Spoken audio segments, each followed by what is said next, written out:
Okay, let's unpack this. I mean, just look around you. Plastics are absolutely everywhere in our lives. Everywhere, no escaping it. And the thing is, when they break down, they don't just disappear. They become these smaller and smaller bits. We all know about microplastics now. Uh-huh. But then there are the nanoplastics, the really, really tiny ones, like smaller than 100 nanometers. Which is almost unimaginably small.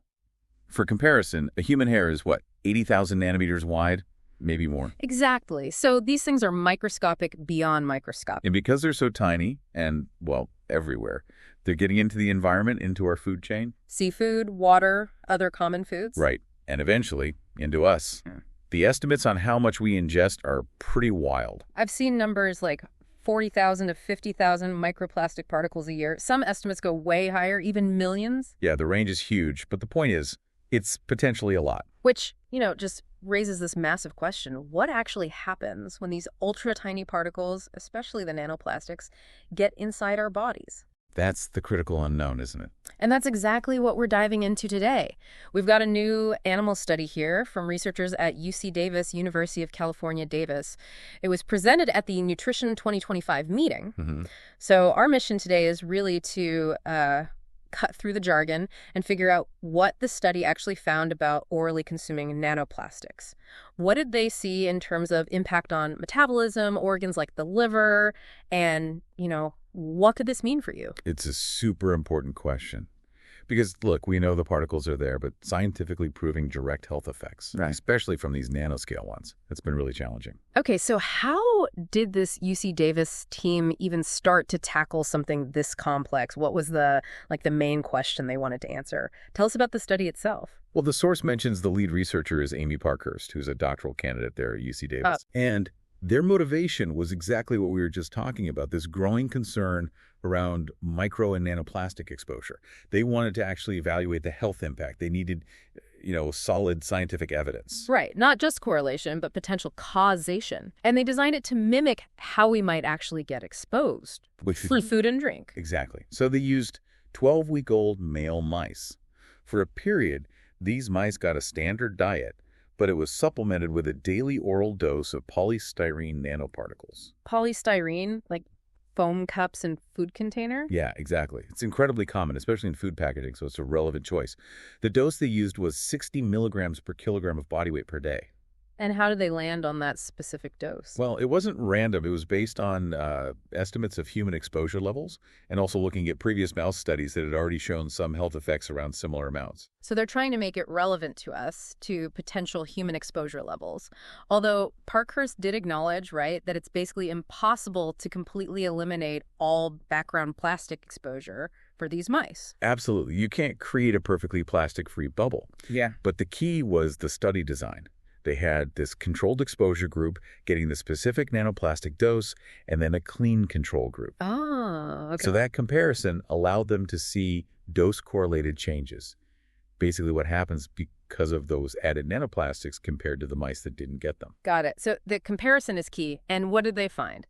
When they compared the nanoplastic group to the control group, this is where it gets pretty interesting. The findings were, quite significant and honestly a bit concerning. Compared to the control mice, the group that consumed the nanoplastics showed systemic glucose intolerance. Okay, hold on. Systemic glucose intolerance. Well, what does that actually mean in, practical terms for the body? Think of it like this. Their bodies weren't processing sugar effectively.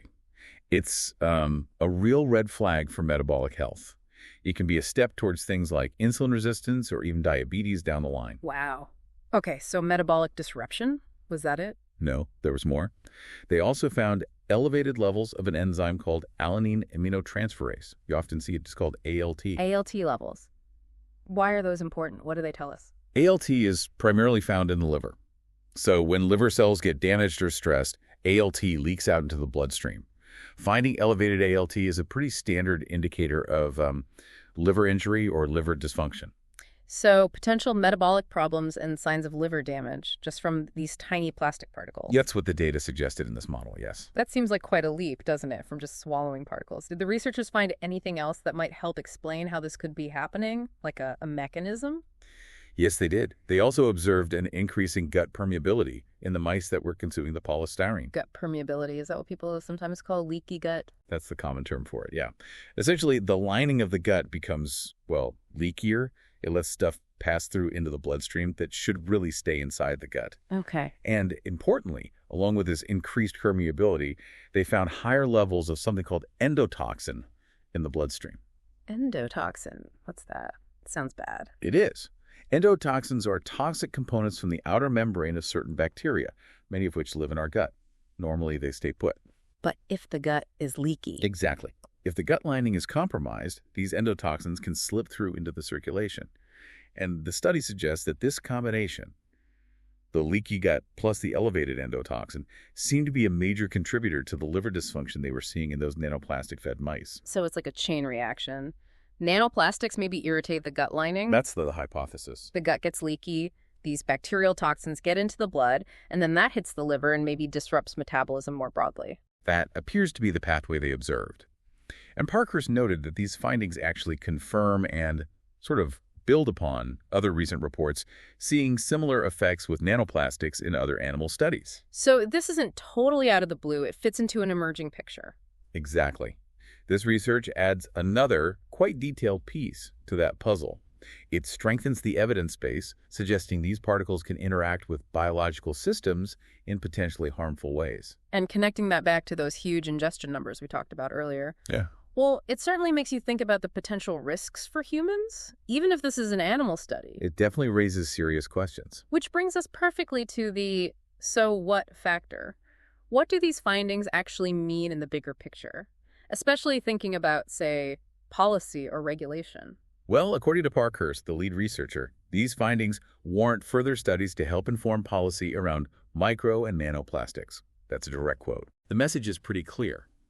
We need this kind of robust scientific evidence to make informed decisions.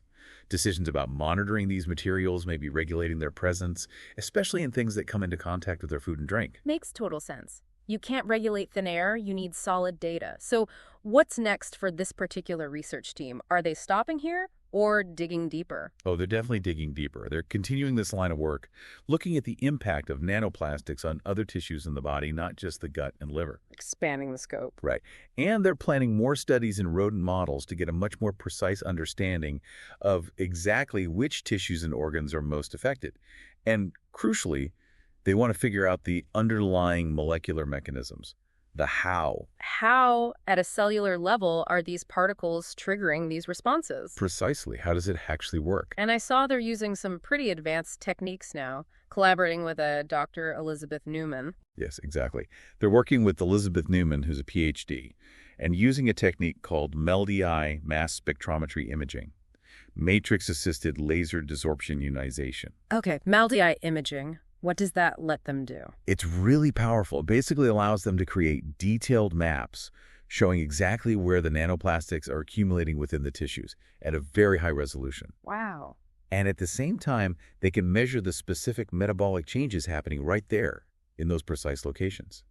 So you can see the particle and the biological effect almost side by side within the tissue. That sounds incredibly useful for pinning down the cause and effect. It really shows this is a very active and critical area of research right now. It absolutely is, and it's driven by that simple fact of increasing environmental exposure. We need to understand the potential biological consequences. Okay, so let's try and bring this deep dive home.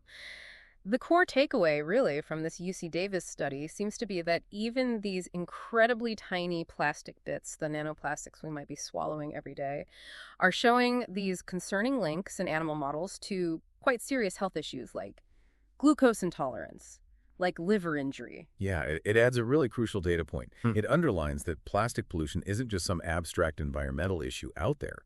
It's something that could have very direct, very significant implications for our own bodies, our own health. So thinking about these findings, these tiny particles possibly linked to metabolic issues, liver issues in animals, and considering those estimates, potentially tens of thousands or even millions of these particles ingested every year, what questions does that raise for you about the materials that package your food, that make up your water bottles?